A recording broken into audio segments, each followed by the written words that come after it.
check for the mic. Am I on? I should check and make sure. Oh, I'm not on. Oh. I should definitely turn my mic on. Good evening, everyone, and welcome to Free. I'm Ryan. I'm the pastor and executive director here. This is Noelle. She's the community director here.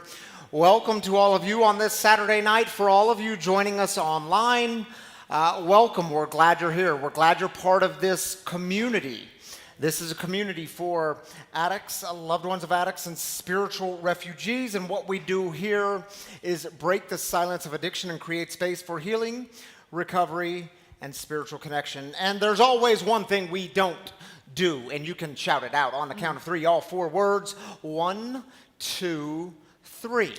We don't do shame. We don't do shit. Thank you, Noelle, for shouting it out. I felt like the 7 o'clock needed some help, so I just wanted to be here. Y'all are going to them. have to bring some energy because the 5 o'clock brought all kinds of energy, so you're going to have to bring it tonight. I think they're mourning the Avs game from last night still. Yeah, so. Who stayed up too late last night? Avs. Don't worry, though. We got the Nuggets tomorrow, Game 7. We'll talk about that in Heartaches. I feel it. All right, Noelle, tell us some things coming up this week that people might want to know about. If tonight's your first night here, welcome. Get with a staff member or a home team member, and we'll get you hooked up with a welcome bag. And inside this welcome bag, it has a little bit about what we do here at Free. There's some fresh roasted wagon coffee inside this welcome bag, and then just some other free swag items. So please grab a welcome bag and just know that we are so grateful that you are here with us tonight. This coming week, we've got our Sober Open Mic Night. Thursday, yep, the 23rd. So y'all know that we team up with CARE, Colorado Artists in Recovery, every other month. Thank you, Darren. And the Hornbuckle Foundation. The Hornbuckle CARE Foundation. and Hornbuckle are our sponsors. Yep, absolutely. So we have this every other month, and this Thursday we have our Sober Open Mic Night. So the cafe opens at 6 p.m., and then at 7 are the performances. And this... If you want some sober community connection, it is a packed house and a great time, great energy on those Thursday nights. Yes, raise your hand if you're coming Thursday. Yeah, it's going to be fun. Yep. Can't wait to see y'all. Yep. Absolutely. So grab a cup of coffee, 6 p.m. Join us. It's in this room starting at 7.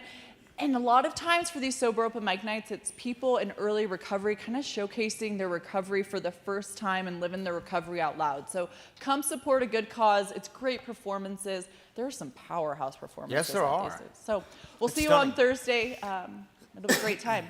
Then the day after, so this coming Friday, we are having our second dynamic dinner event. And so this is starting at 5:30. We're in the cafe right next door. And this is a intentional sober connection dinner, and man, that first one just got rave reviews. You were there. Yeah, it was really great. If you are looking for just deeper connection, deeper community, man, this thing is for you. You're going to love it. Ryan Fila leads these things. He does a great job. The food is good, but he describes it as the food is kind of the byproduct. The meal is the byproduct, but you're coming for deeper connection, and you'll find that there. So if that's for you, register. And I'm not just saying that we got a ton of people that were like, that was incredible, but we did. So Mickey and I are signed up for this Friday. I'm excited about it. You can sign up on dynamicdinner.co, and it's $55 a plate, or you can do so by scanning the QR code. But that's this coming Friday. So the topic will be clarity. Clarity. We could all use a little more clarity. What was mine? Oh, mine was destruction. That's right. It's very fitting. Destruction, clarity, right. And then Carrie's going to be at the third one. And she's confusion. Confusion. Yeah. Perfect. Yeah. Perfect. So I've got clarity. That's very apropos. That's great. Next up, we have our second annual golf tournament. It's going to be on June 17th. It's a Monday, and it's going to be at Arrowhead Golf Course, which is one of the finest golf courses in the entire country. Yeah. Man, we can give it up for Arrowhead Golf Course. Absolutely. So Jerome and Carrie are leading those efforts for us. We are in need of some auction items. So, man, if you run a business or your friend runs a business and just some cool items that we can auction off, all the proceeds go to breaking the silence of addiction. So this thing is kicking off 2 p.m. tea time, and then after we'll do awards and the auction and a dinner. So get with Jerome or Carrie if you have any auction items that you could donate to Free and help us break the silence of addiction and raise some funds for a good cause. It's our annual fundraiser, so please do be a part of it. Absolutely. Okay, thank you, Noelle. Thank you. We're going to clap for her. Let's clap for her. All right, y'all, before we jump into celebrations, because that is how we begin there, first I want to show you this video from someone in our community. Her name is Courtney O'Connor.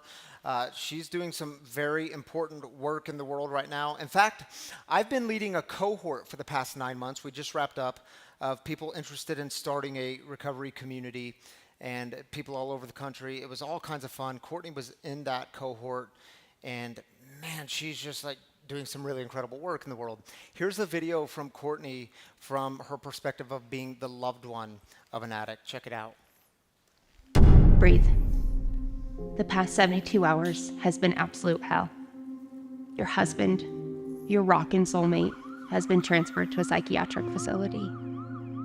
Last night, you found a piece of paper in his jeans. The kind that stops your heart because it talks about ending it all. Then, as if on cue, Child Protective Services drops a voicemail that's like a punch to the gut.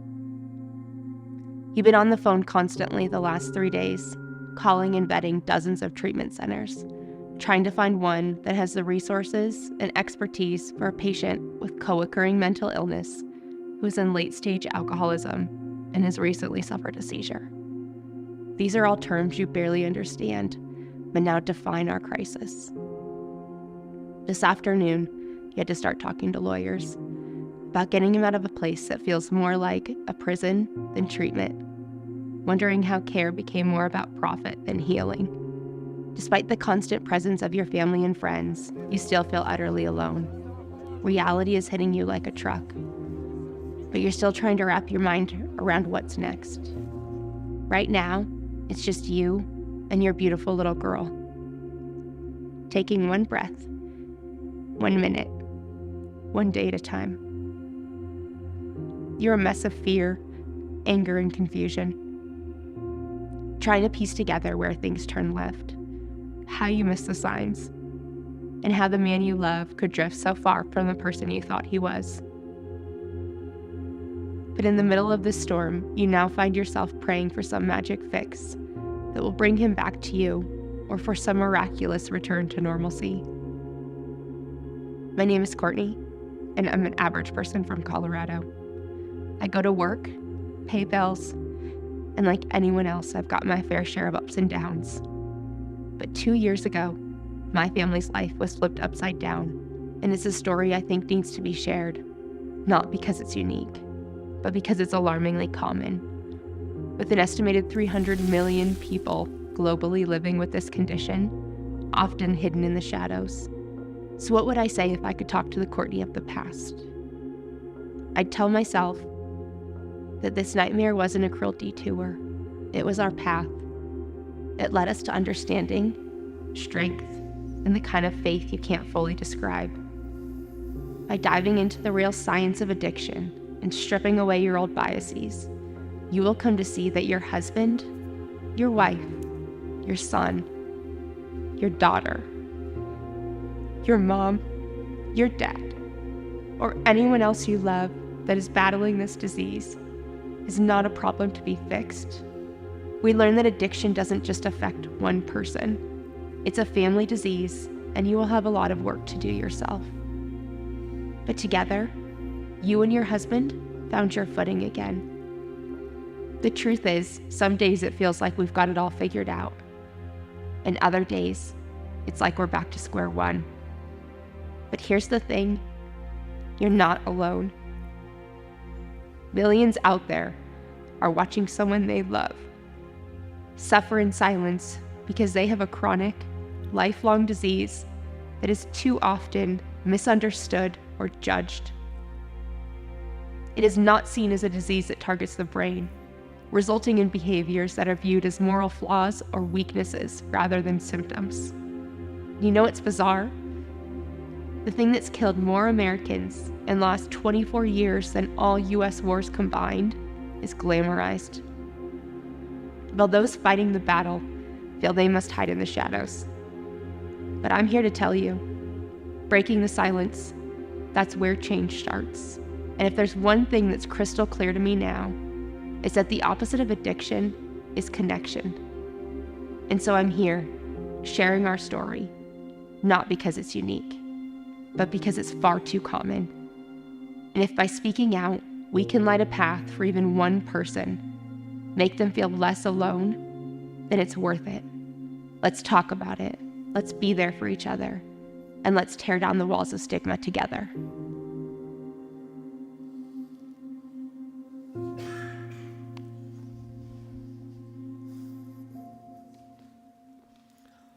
Let's give it up for Courtney O'Connor. Yeah, what she did through that video was put words to the story of millions of Americans and the suffering that takes place and the hope that is available. So thank you, Courtney. I assume you're watching online. I know she was here at the 5 o'clock service, but thank you for your bravery to share that story and to put words to the story of so many others. So grateful for you. All right, y'all, the way we get started here at Free, if you're new with us, is we start with celebrations. We lift up the good. We start with the good. Maybe you're celebrating a sobriety anniversary or birthday or the new thing you're experiencing in your life or in your recovery. We believe in celebrating it together, and we believe that God joins with us in the celebrations. A very important part of our time together. We take 3 minutes for this. And it's, if you've got a celebration, just raise up your hand. If you're online, drop it in the YouTube comments or the Facebook comments, and we'll join with you there. Jerome has a mic on this side, Dara on this side. 3 minutes this time is yours.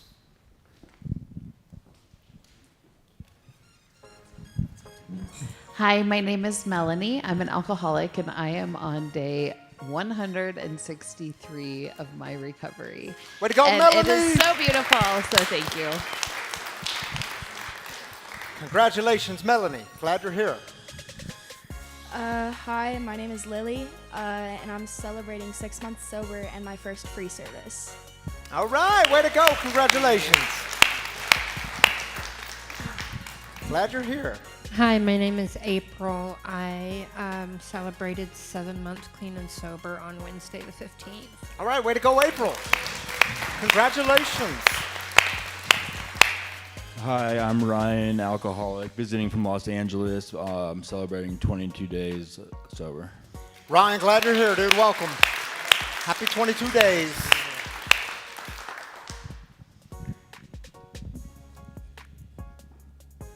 Hi, I'm Robin, alcoholic, and I just celebrated 5 months sober. 5 months, Robin. Way to go. Congratulations. I'm Charlie. This last week I hit 200 days sober. Charlie!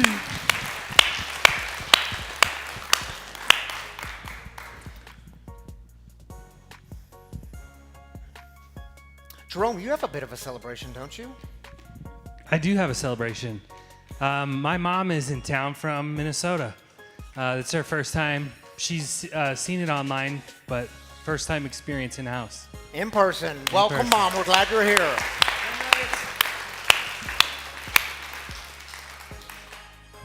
I'm Dara. I'm celebrating that God is bringing horses back into my life, which has been my passion since I was 3 years old. So a lot of opportunities opening up, and it's an answered prayer. Sweet. Congratulations, Dara. We'll celebrate that. I'm Christabel, and I got offered 2 really amazing projects that align with my spirit. So, yeah. Beautiful. We'll celebrate that, Christabel. Glad you're here. All right, this is going to be a good one because there was resistance. Well, because it's 4 days. So my name's Heidi, and I am on day 4 of no nicotine. Day 4, no nicotine. Way to go, Heidi. We got 30 seconds, 27 seconds. Who wants to take us home? Oh, that was like a buzzkill. I shouldn't have said that. All right, Shua. I'm Shua, and it's super hot. I'm on here. But I'm almost 3 months sober, 86 days sober, and it's really good to see you, man, because yeah, man. Wasn't sure if I would, here. right? Yeah. What's that? I wasn't sure if I ever would. Yeah, so I'm glad to be alive. I'm glad you're alive too, dude. Glad you're here, Shua. Happy 86 days. Christabel, I'm here to celebrate my friend Katie, who I get to watch speak tonight. Yes, powerhouse Kady. Jerome, you want to jump up here and join me for a moment? All right, dude. Because Tammy is not here tonight. Shiloh has a gymnastics meet all the way up in Lafayette, so that's where she is. So, baby girl, hope you're knocking it out of the park tonight. I'm sure you are. But we'll join with our online community. You want to take the first one? I will. Doug, celebrating 90 days sober today. God is good, and I'm just trying to cooperate. All right, Doug, way to go, dude. Dan says, just finished writing my first 4-step. That's a big one. Was a long year searching and fearless. That's how we do it, Dan. Way to go, dude. Nice job, Dan. That's big stuff. Oyate, That's how we're going to say it. Okay, that's how we're going to say it. I have 5 months and 17 days in recovery. I moved from Denver, Colorado to the Outer Banks of North Carolina, and I'm grateful to be on federal probation to keep myself accountable in my recovery, personal responsibility, and growth. That's good nice stuff work. there. Yeah, good Great work. share. Saxon, man, it's good to see you here. 38 days of sobriety. Woot, woot. Way to go, Saxon. Nice job. Heather, I hit 17 months sober on the 15th. Congratulations. Way to go, Heather. Anna says, an alcoholic celebrated 4 years sober on May 10th. Way to go, Anna. Happy 4. And Kai, celebrating 428 days free of fentanyl. Way to go, Kai. Way to go, Kai. Thank you, Jerome. Glad you're here, dude. All right. Some good celebrations tonight. So I should tell you all, we are wrapping up a series tonight called Now What? But before we get to that series, I want to let you all know about the next series because we're going to spend 6 weeks talking about our emotions. And we're going to be free to feel. We're going to get all up in the feels. Here's a little promo video on our emotion series.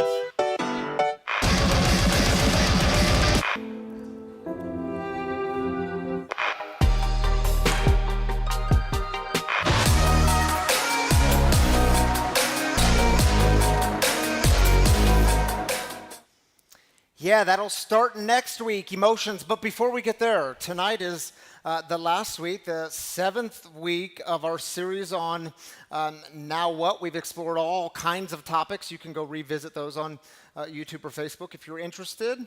But tonight the topic is, I relapsed. Now what?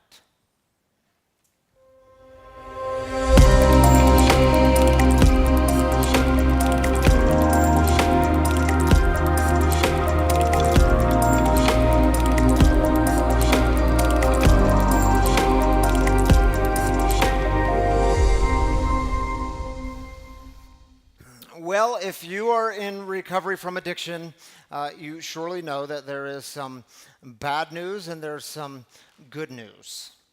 The bad news is we've been given a death sentence. And the good news is God is in the business of raising the dead. Now, still I wonder, why is it so damn compelling to live into the bad news? I mean, what draws us back into the bad news? You know, I was talking with a friend recently. In fact, we were meeting in my office. She had years of sobriety and being clean, and she's in the midst of relapse. And she said to me in this conversation, she said, oh, don't worry. At some point, I'm going to come back to my recovery. And the thing is, I believe the intentions. I believe that she believes at some point she's going to come back into her recovery. At some point she's going to come back in. I believe she was being honest about that, but I can't help but wonder, have we forgotten? Do we forget how cunning, baffling, and very powerful this disease is? That if you are an addict or alcoholic in recovery and you go back to picking up a drug or picking up the drink, well, then the old story is true.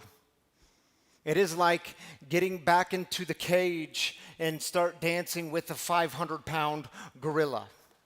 And you're in there for a while and you say, man, look at me. This is fun, isn't it? I mean, look at me. I'm doing it. I got this. I'm dancing with the gorilla. And then some time goes by and you say, man, look at me. I'm kind of tired. Man, this thing's kicking my butt here.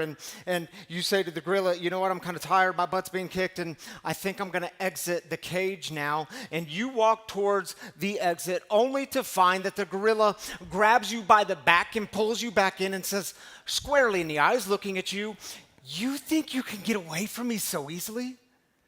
No, man, we are just getting started. Some of y'all have been there. You know, my sobriety date is January 7th of 2013, and since then I have not picked up a drink, I have not picked up a mind-altering drug. And it's a day that I will always remember. It's a day that I celebrate. But another date that is firmly in my mind is December 12th of 2011.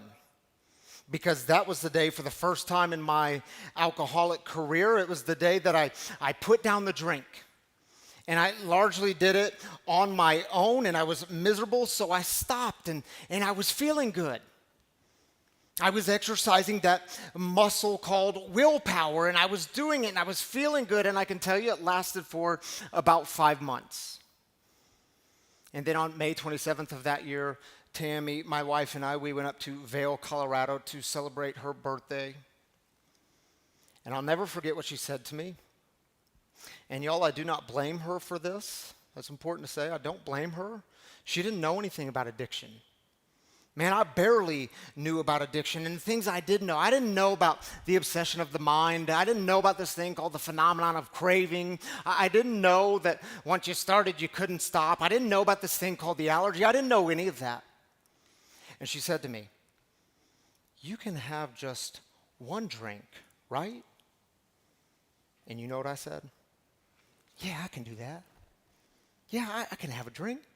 I mean, I'm older now. I'm wiser. I got more experience under my belt, and it's been 5 months. Surely I can get back into the cage and dance with the gorilla, and things are going to be fine. So what I do, I picked up a drink, and then I took another, and another, and another. And that night on her birthday, I was blackout, disappeared, drunk. Yeah, and see, for the next 7 months, I tried everything I could to reestablish that willpower. And man, y'all, I got creative. Because, see, the problem was I knew, Ryan, you can't have more than 6 drinks in a single setting. And I tried to do that, and it totally failed. And I said, you know what? I know what the problem is. I can't drink on Saturday nights because I got to preach on Sunday mornings. And so I'll only drink on Mondays, Wednesdays, and Fridays. And that totally failed. And Ryan, I know what the problem is. The problem is you need to get rid of hard liquor, and you need to just drink wine or beer. And that totally failed. Then I knew what the problem was. The problem was I need to get rid of brown liquor and just drink white liquor, and that totally failed. Some of y'all have been there, because the truth is nothing worked. Once I started, I could not stop, and I had to come to realize that gorilla was willing to love me to death. You see, thank God for January 7th of 2013. It was the day I couldn't go anymore. I had nothing left to give to the gorilla. The gorilla won. And I encountered a God who did for me what I could never do for myself. And see, my brothers and sisters, I mention this to you to remind you, don't ever forget your last drink, your last use, because we live with a death sentence. I mean, we carry it. It is a cross that we bear, and we carry that together. In fact, if you're in recovery, I want to ask you to do something with me in just a moment. If you're in recovery and you have ever battled relapse, and maybe you're there right now, if you've ever battled relapse in your recovery, would you be willing to just stand where you are? Yeah, y'all take a moment and look around. And stay standing, if you're willing. Because you're not alone, and you're here and you're breathing. You are not a lost cause. I know sometimes we tell ourselves, we're all alone. I'm just a lost cause. As you're standing, I want you to just take a moment and let these words hover over you as a blessing. Words spoken, written by the Apostle Paul to the first century church in Corinth when he said to them, In fact, we were carrying the sentence of death within our own selves so that we should be forced to trust not in ourselves, but in God who raises the dead. And I would ask you a very simple question. Do you trust God? You can be seated. Thank you all for standing. You know, the truth is, if you have relapsed and you're still around, you're still breathing, well, then there is hope. You can start over. You can always start over as long as you're alive, as long as you've been given that gift. But I would encourage you, you have to remember who you are. Because, see, addiction comes along and it takes everything from us. It robs us from living into our true selves. You have to remember who you are. You know, I was on a flight recently. Just a couple of weeks ago, flying back from Chicago to Denver with my 8-year-old boy, Breck. And it was an early morning flight, and we got on the plane, and Breck is arguing with me for the window seat. So Pops gives him the window seat, and I get the middle seat. But it's all okay because I got my iPad. I had a movie downloaded. I'm going to watch a movie. And then the guy sits next to me in the aisle seat. Now, is it true? Sometimes on flights, people kind of do their own thing, and they get in their own mode, and then there's those other people. Man, they just love to chit-chat. Some of y'all are those chit-chatters on the flight. And then he asks me the dreadful question. He sits down, he says, "So, what do you do for a living?"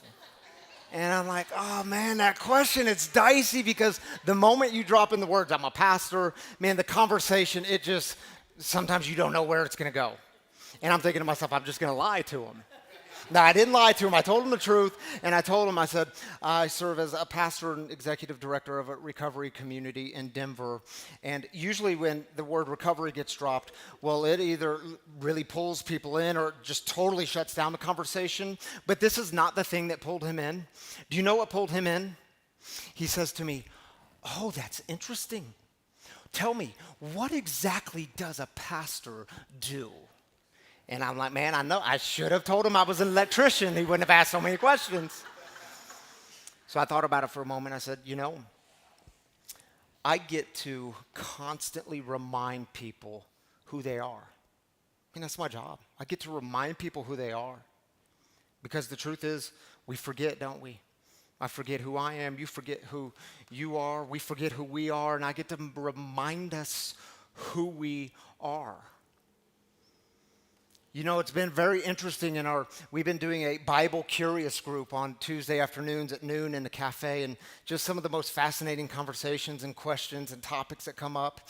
And Eric Birchfield, my co-leader, he took us through this phenomenal conversation on the story of Exodus in the book of Exodus in the Old Testament or the Hebrew Bible. And do you know what so many of the passages are in the book of Exodus?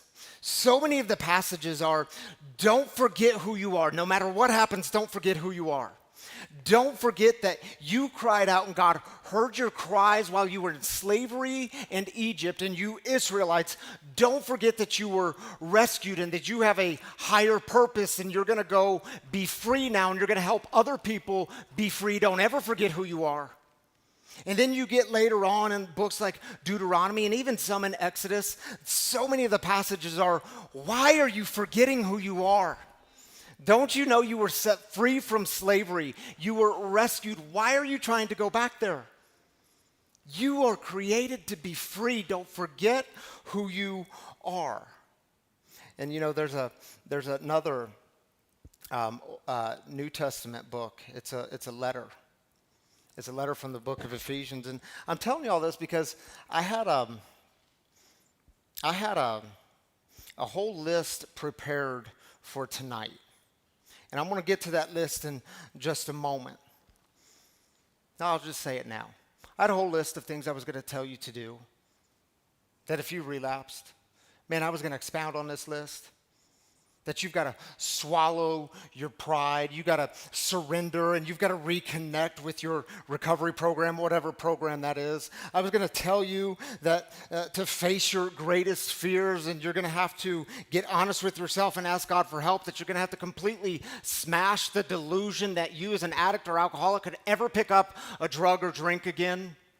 I mean, I was going to remind you to surround yourself with people who have been there and they know the way out. And I was going to remind you you actually have to do the work.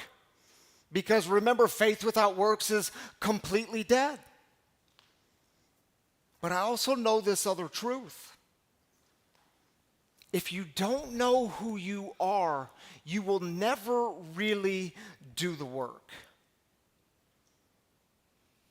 You know, getting to Ephesians, it's a letter in the New Testament. And Paul wrote this letter to the first century church in a city called Ephesus. And you could go home and read this letter tonight in just a few minutes. And the thing is only 6 chapters long. And did you know for 5 of the first 6 chapters, Paul simply tells them who they are. He says, you are called into hope. You are loved fully and totally by God. That you were once in darkness, but now you are children of light. That you were once dead, but you've been raised. And for Paul, the whole thing is about grace. I mean, all of it was about grace. That's who you are. In fact, he says this to his people early in the letter. He says, at one time you were like a dead person. Is that true of the story of addiction?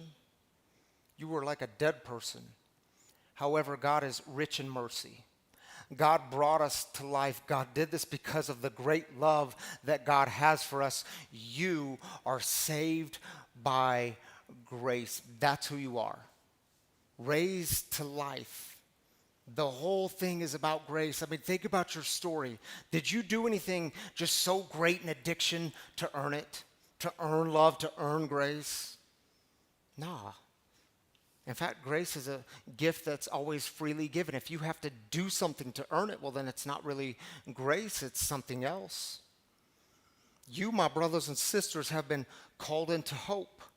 You weren't created to live a life in despair. I mean, that's the great lie of addiction. Things are never going to change. You are totally and fully loved by God. There's nothing you could do. God's love is not dependent on you, either what you do or don't do, or what you did in your addiction or didn't do in your addiction. God's love is not dependent on you. In addiction, you were pulled into darkness, but God looks at you and says, no, no, no, you are of the light. In addiction, you were once dying. And then you were rescued and raised to new life. Isn't it interesting? Why does Paul spend 5 of the first 6 chapters reminding them who they are? Because I think Paul understood this very basic truth of who before do. If my people don't know who they are, then they're never going to really do the work and live fully into their purpose. And see, when you know who you are, that really hard work of forgiving yourself, it becomes more palatable. And the truth is, you will have to forgive yourself if you want to break those cycles of relapse. And I know, in your addiction, you did some terrible things. You did some things you're ashamed of. Some things that you're embarrassed about. Some things that when you think about those things, they just make you cringe inside. And I know for some of you got into recovery and then you relapsed. And in that relapse, you did some of the same awful things. And it's haunting you. And now you are stuck beating yourself up again and again and again. You spent days doing it, weeks, months, maybe even years beating yourself up. And I would ask you, is it working? I mean, have you kicked your own ass enough? Is it working? And think about it. What would you say to one of your comrades who was in the midst of relapse? I know many of you. I know what you'd say. You'd go to them and say, dude, there's still time. It's not too late. You're still breathing. You can get back on the wagon. In fact, we don't do shame. Man, you can get back on. We don't shoot the wounded. And then you relapse and you tell yourself a totally different story. You tell yourself, well, I'm just worthless and I'm not really cut out for recovery and I'm just a big screw up. And some of you talk to your ways and you talk to yourself in ways that you would never imagine talking to other people. And I would challenge you, if you are stuck in relapse, to talk to yourself the way you would imagine talking to other people. Stop beating yourself up. You've done enough. You did a good job at it. If you want to move forward in your recovery, you will have to forgive yourself. Do you know on Wednesday of this week, my mom is in town, and she leaves tomorrow morning, but on Wednesday we were sitting in my living room, and she was asking me about tonight's message, asking what it's going to be on. And I said, man, we're talking about relapse. I want to start here, then I want to go there, and then, man, and there we've got to talk about the power of forgiving yourself, because if you don't ever do that self-forgiveness, you'll never really make it. Nothing ever works out if we don't forgive ourselves. And my mom loves to ask questions. She loves to get to know you still. Me, being her 42-year-old son, still loves to get to know me. And she says, Ryan, when's a time in your life where you had to forgive yourself? And man, I had to think about that one. And see, what I can tell you is, at least for me, it's not generally something that happens in a moment. Like, I cannot recall with you a time where I just said to myself in a moment, you know what I'm going to do right now? I'm going to forgive myself, and I'm going to no longer let the past hold power over me. I'm going to forgive myself and move on. It's not the way it works for me. But usually, if I've done some good inner work, I wake up and I realize, wait a minute, you're already there. You know, when I went back out, going back to the year of 2011, and I spent 7 months in the throes of addiction. Man, one of my last drinks, it was one of those moments where I could not let it go. This thing just hovered over me. I hated myself for it. I felt like a failure. I felt totally worthless, and I could not forgive myself. I didn't know how. And see, I used to be a campus minister at the University of Denver, and on this particular night, there was 2 former students. They had since graduated, and one of them called me and said, hey, we want to get together. We want to catch up. And they referred to me as their pastor. And Tammy was out of town that week and away for work, and it was just me and my baby girl, Selah, who was 2.5 years old at the time. And these 2 students came over for dinner. And of course, I had to pregame because that's what we do. And then when they got there, I started drinking more in secret, going up to my sock drawer because that's what I do. And y'all, it was a blackout, disappearing drunk that night. In fact, I have no recollection of how the night unfolded. I have no recollection of them leaving. I have no recollection until the next day of the fear that they faced, being these 2 former students, being in my home, and oh my goodness, he's passed out drunk. What do we do with this little girl? I mean, do we call someone? Do we take her with us? What do we do in this moment? And do you know, I got sober and I started working through the 12-step program and the 12 steps. And when I got to step 9, one of those students' names who was at our house, her name was Louisa. And she was, of course, on my 9-step amends list. And when I talked to her, I can tell you, she was kind and gracious and so gentle.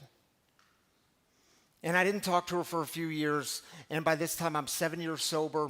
And she calls me and she says, hey, I just got engaged last night, and I'm wondering, would you officiate our wedding because you're my pastor? Man, I thought I screwed it all up. I mean, I was a failure, totally worthless, thought the whole thing was so screwed up.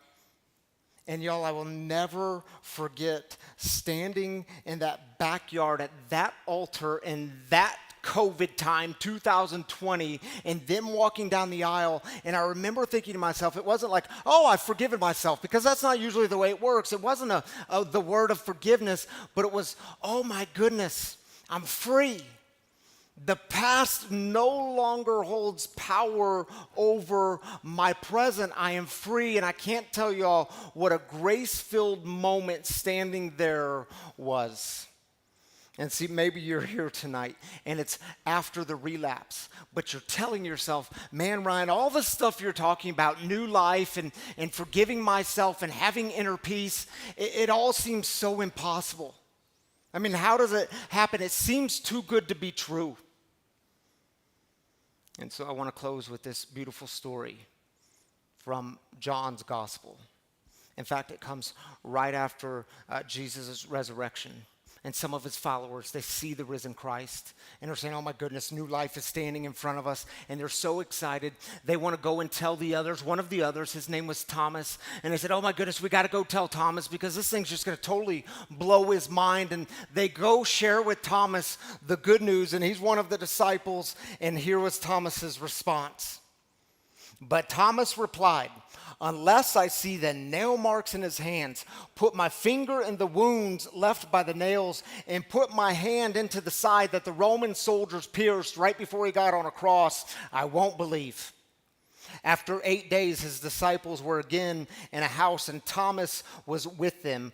Even though the doors were shut, Jesus came and stood among them and said, and of all the things he could have said, Thomas, ye of little faith. Thomas, why don't you believe? Thomas, good news is right in front of you. New life is right in front of you, and you're resisting.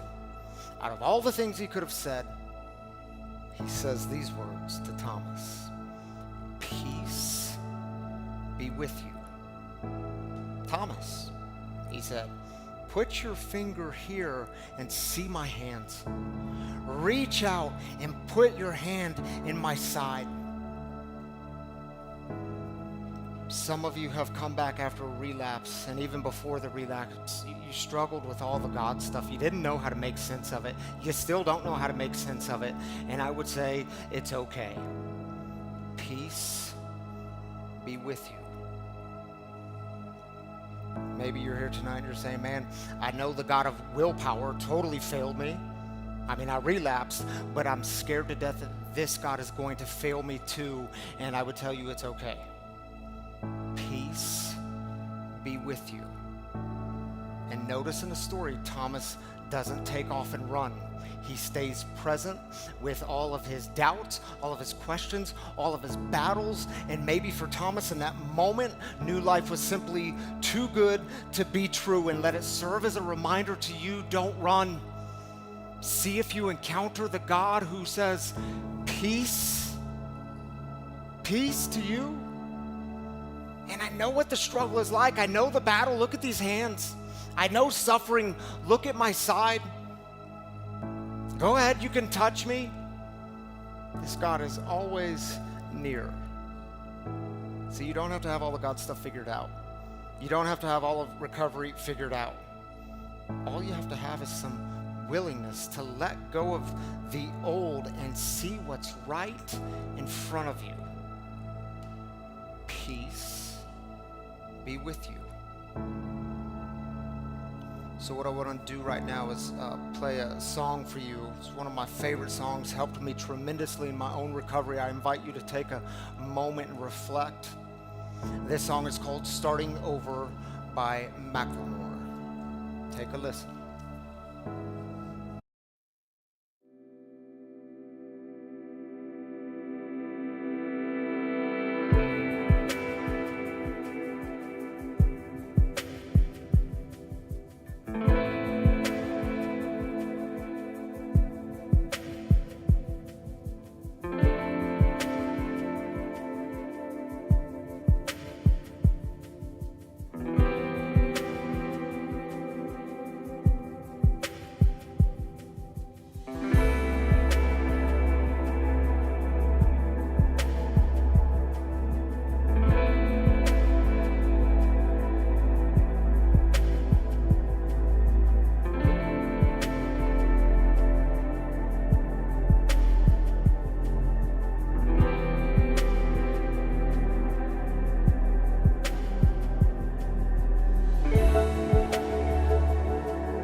There. Hi, friends. Hello. So for those of you who do not know me, my name is Karie, and I'm the Associate Executive Director here at Free. And I have the privilege of introducing people each week on the couch and up in the living room to share a little bit of their experience, strength, and hope surrounding the topic. Today, I'm super grateful that I get to introduce a newer friend of mine. I did not know her previously, but after listening to her this week, I learned so much about self-forgiveness and just the grace of holding your head up high and never giving up on yourself. So I hope you can do me a favor and welcome Kady up into the stage.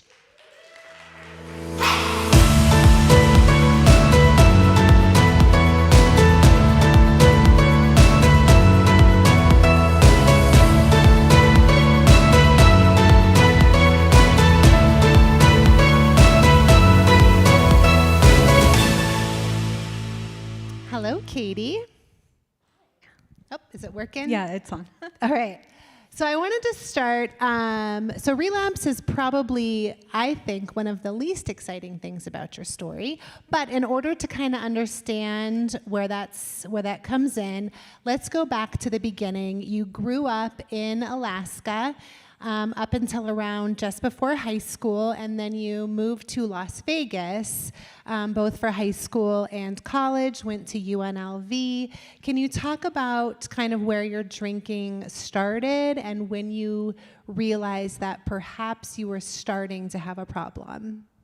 Yeah, I can say I kind of drank normally in high school, and it wasn't really like an addiction or anything. I would say my addiction started in college when I moved into the dorms. It seemed very normalized at the time, and it seemed like everyone was drinking like that. I would say fast-tracked to when I turned 21 and I could actually go to all the clubs and do the whole nightlife in Vegas. That was a huge part of my life, and I think I kind of deep down maybe knew I had a problem, but I tried to normalize it with my lifestyle. And it was kind of hard for me to acknowledge. It took me a long time to realize or be honest with myself that I had a problem. I think one of the things that really stood out to me is one of the reasons that you had such a difficult time accepting the fact that perhaps you had a problem with drinking is because you looked so good on paper. You were still attending school, you were still qualifying grades for your scholarships and whatnot, and you didn't have any of the effects, that sometimes that we tell ourselves, oh, well, I didn't have this yet. I didn't have the DUI yet. I didn't lose my job yet. Mm-hmm. So what was it that when did it start looking like, well, maybe I should take a look at this? I would say, you mean after I moved to Denver? Or you can talk about moving to Denver, yeah. Yeah, so I think while I was in Vegas, I was able to kind of overlook all of any consequence I had, I could kind of blame on something else, and I still hadn't had any major consequences yet. So after college, I decided to move to Denver, and I think shortly after that was when I started realizing that, the lifestyle here isn't the same as Vegas. And I had really close friends here that noticed, you're drinking a lot, because they hadn't really been around me since high school. So they hadn't seen this new alcoholic Kady. So, it was being called out. And then I would say shortly after moving here, I kind of got my first job. And unlike Vegas, where I would just drink before school or test or work, here I couldn't stop, and people noticed at my work that I was drinking while working. So it quickly caught up with me. And that was the first time that you had a major consequence because you ended up losing that job, correct? Yes, and it wasn't because I wasn't doing good at the job. It was literally the HR people were like, people think you smell like alcohol. Can you please go test? And that was the first, I think, consequence I couldn't blame on something else. And I was like, okay, this is directly from my alcoholism. So that was kind of enough for me to be like, okay, and be honest that I had a problem. And then after that, shortly after that, when around 25, you entered into rehab for the first time. And I think it was around 45 days that you were successful that first time in treatment. What happened directly after you got out, basically? Like, tell us that, like, the initial thought of once you got out, what did you do? I attempted to stay sober, but I was out shortly after that, and it really wasn't a thought. I really honestly think alcohol had been such a crutch that I fell on for so long that I think my brain just didn't even think differently, and I was just kind of back in my addiction pretty immediately.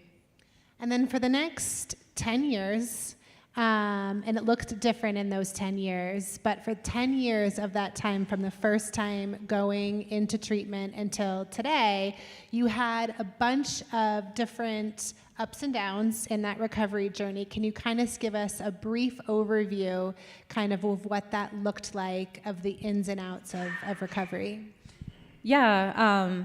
So I guess I kind of had a glimpse of what like AA and a program looked like. I still hadn't really worked one.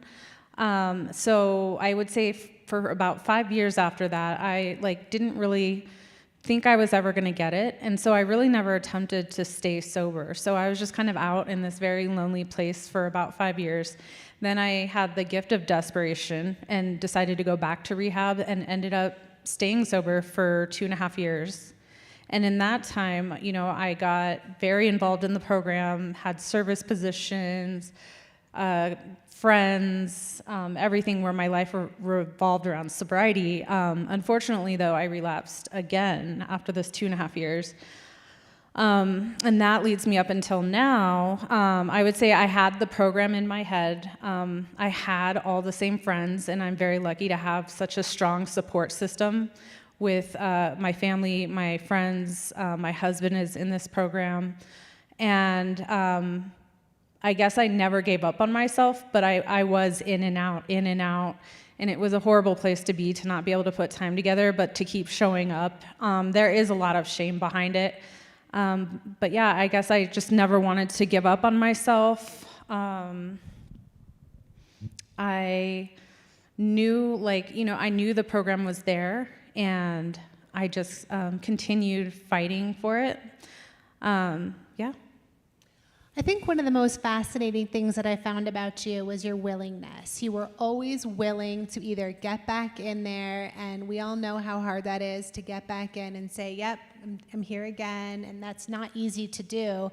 But this time, you were willing to do things differently, things that you had never tried before. Mm-hmm. Can you tell us a little bit of what looks different this time around, and what kind of tools that you have today in your toolbox? Yeah.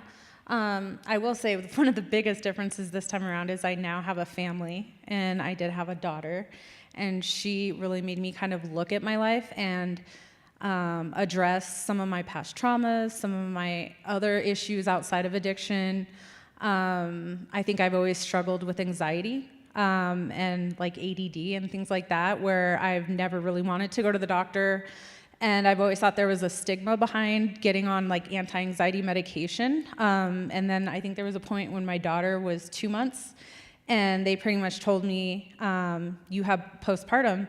And so I decided to get on this medication, which I had kind of resisted my entire life. And I will say that has really helped me. I notice, I won't say like it's 100% contributing to my sobriety, because there's a multitude of things I'm doing. But I will say, seeing a counselor, working on trauma, getting on medications being suggested, and then also I've had the same sponsor throughout, and she also understands relapse. That is part of why I picked her. It was kind of a God thing, because we had known each other before when I had the 2.5 years sober. And so, yeah, I would say a combination of all these things, being willing to kind of do whatever it takes, go to any lengths, try anything new, really has made a difference this time around. And then on self-forgiveness, I loved what you had said, that you had to reach a part in your sobriety where you were actually grieving the old you and grieving alcohol, and that was such a part of your life for so long that you had to spend that time in that emotion of grief, what did that kind of look like, and how did you let yourself have a new version of yourself that no longer had that old crutch? Yeah, I think I just had to let all of that go. I think there's a switch in my mind when I'm in my addiction and when I'm not.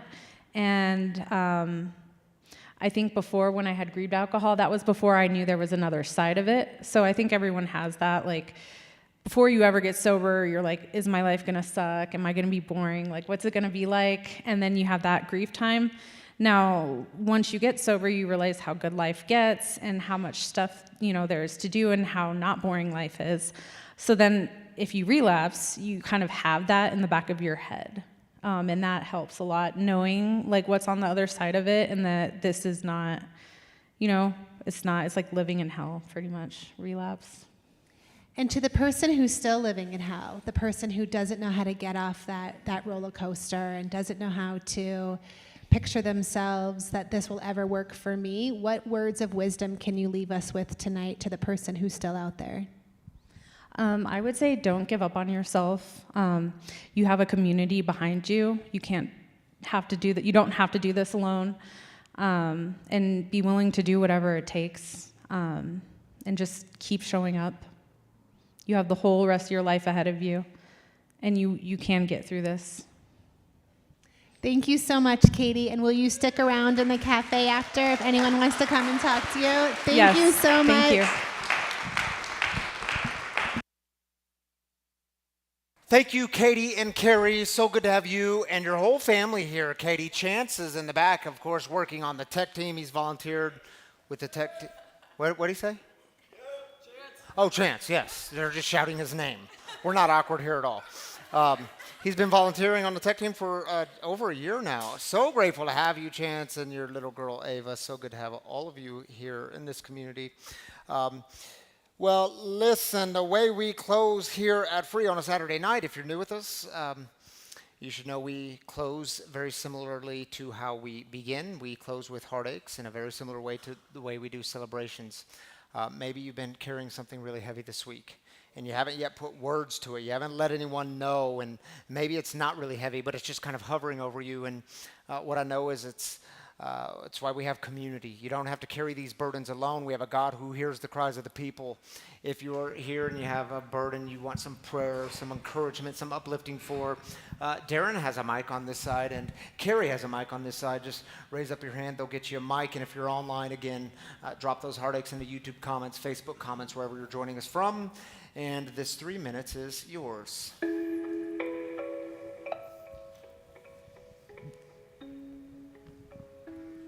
Hi, my name's Heather, and I'm just asking for prayers for my family. We lost my uncle yesterday. Thank you. Sorry to hear that, Heather. Prayers for you and your family. I'm Chris, and I'm just asking for prayers for my little sister. The court is telling her she's either going to go to prison or go to rehab, and it's not looking like she's choosing a rehab. So I'm just asking for prayers that she finds her way and finds her way back to the Lord and figures it out. Thank you. Chris, lifting up your sister, man. Lifting up you too. Glad you're here. Hi, I'm Melanie, and I just want to offer up prayers for anybody who needs prayers. So for anyone who just doesn't have somebody to pray for them, just offer up prayers just for our heartaches that are just out there in the world, and send all the love up to God. Thank you for that, Melanie. Prayers for the lonely. Yeah. Hi, my name is Monica. I want to ask for prayers for my sister. She's been doing immunotherapy for the last 3 years. Her last scan showed that the breast cancer came back. She starts chemo on Tuesday. Monica, sorry to hear this. Prayers for your sister and for you and your family.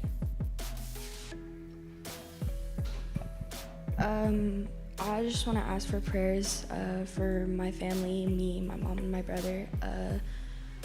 I have to go back to a treatment facility on Monday, and it's been really hard on my family. And so I just need prayers to get them through the next 2.5 months that I have left. All right. Lots of grace and peace being sent your way, and prayers for healing. My name's Rachel. My 16-year-old foster daughter ran away on Thursday, and she is with some less than stellar people, so please pray for her safety. Yeah. Prayers for her, lifting her up, and you too. Yeah, my name's Heidi. I would like to ask for prayers for my sister. I have a sneaky suspicion that she started drinking again after about 90 days sober. And then for my husband, because we filed for divorce this week. So prayers for both of them. Thank you. And prayers for you, Heidi. Lifting you up too. I'm glad you're here tonight. I'll take us out. I think we had one more here. One more here? Before Okay. you take us out. My best friend and I are having a problem in housing. They've had to move into a hotel room, and then she lost her job this week. Oh, bummer. Lifting her up and you up. And Darren, you're going to take us out. You want to actually join me up here? Sure. To join the online community? What were you going to say first, though? One of our staff members is young and is new in recovery, and they lost a dear friend to overdose. Ah. And I just want to pray for everybody who kind of goes through this. Like, we've been doing this for 10 years, so we get kind of, I don't know, we hear that a lot, so Yeah. we handle it pretty well. But people are new in recovery. I just want to let you know that, like, use that for strength for yourself, right? It's really hard to hear our friends are overdosing and passing away, but try to use that for your own recovery. Yeah. Prayers for him, man. Yeah. Yeah. Thanks for lifting up the problem of overdose that we continue to see and the hearts that break. All right, let's join our online people. Lala? Oh, you take this. I think, I don't know how to pronounce it. I think it's Layla or Lala. Maybe you can correct us if we're saying it wrong. I said it both ways, so correct us in how to say it, but go ahead. Okay. Pray for my boss, electrician, carpenter, and other office bosses at my construction site who was just robbed for all their power tools. They broke in and took about $30,000 worth of tools and desktops. I'm so sorry to hear that. Bummer. Yes, prayers for them. And I'm glad you joined us tonight, Layla or Lala. Correct us on how to pronounce your name. Thanks, Darren, for being up here with me, man. Appreciate you, brother. Yeah, we could clap for Darren.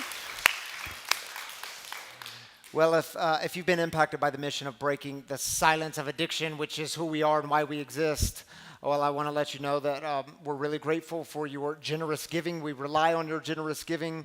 In fact, it's how we exist. When people ask me all the time, how are things paid for here? You, the people, that's how we're funded here. So thank you to those of you that have made it a spiritual practice in your life, a sacrificial practice. Super grateful. It means a great deal to us. There's a few different ways to give. You can download the app, Free Recovery Community. All our content's on there. Guest storytellers are on there. There's a giving button. You can give once or weekly, monthly, one time, however you want to do it. Same thing on the website, freerecoverycommunity.com. Or there's giving kiosk for those of you cash or check type people. One outside these doors, one outside these doors in the back. And I always love to remind you, it's kind of still new to us. We got it in January, the dip jar.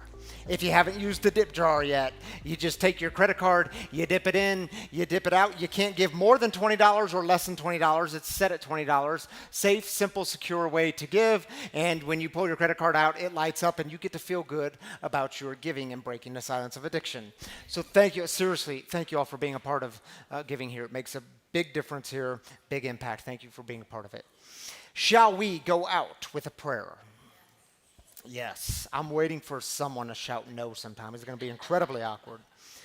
But I encourage you to just open up your hands. There's no magic in it. It's just a sign of openness. That we are open to perhaps seeing a new way, to forgiving the past, letting go of the past, and being open for the new. Open to Spirit moving and breathing in our midst. Open to God who is nearer to you as breathing. And if you don't know the Lord's Prayer, we'll pray it together. It's on your screen. Who's always with us, Our Father, who art in heaven, hallowed be thy name. Thy kingdom come, thy will be done, on earth as it is in heaven. Give us this day our daily bread, and forgive us our trespasses, as we forgive those who trespass against us. And lead us not into temptation, but deliver us from evil. For thine is the kingdom, and the power, and the glory forever. Amen. Grace and peace to you all, my free brothers and sisters. See you next time.